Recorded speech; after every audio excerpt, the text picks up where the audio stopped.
जनी सनकावे बाबू हमर पारा, राइफल के नोक से निकाल जनी छारा।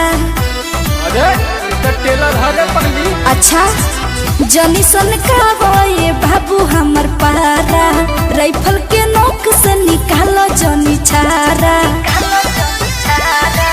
देखो ही में गुंडा लागेला व्यवहार से।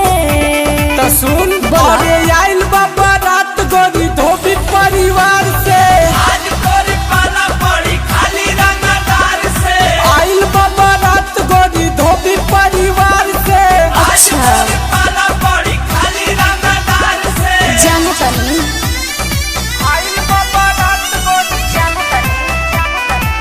म्यूजिक बाय धोबी परिवार से,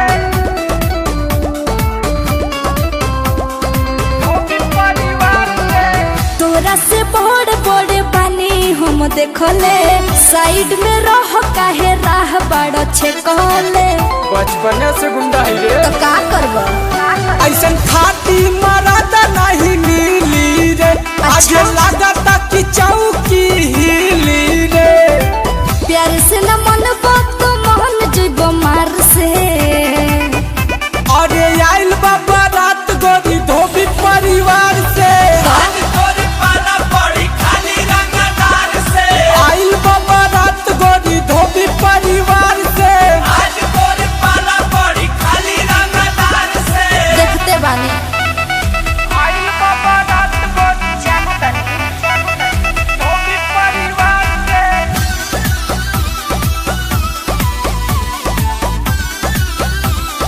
धोबी परिवार से। विक्रम रवि न कर बरियारी, चढ़ल बा जुनून अभी देह उतारी। जानो तनी जगी करबू तू बबुनी नाना हो, छेदा छेदा होई जाई समियाना हो। सुना कृष्णा प्रिंस तनी रह सुधार से। अरे आइल बाबा रात गोरी धोबी परिवार से, आज तोरे पाला पड़ी खाली रंगदार से। आइल बाबा रात गोरी धोबी परिवार से। चलो आज जा तोरे पाला पड़ी खाली रंगदार से। खा के चल जा चुपचाप बुझला।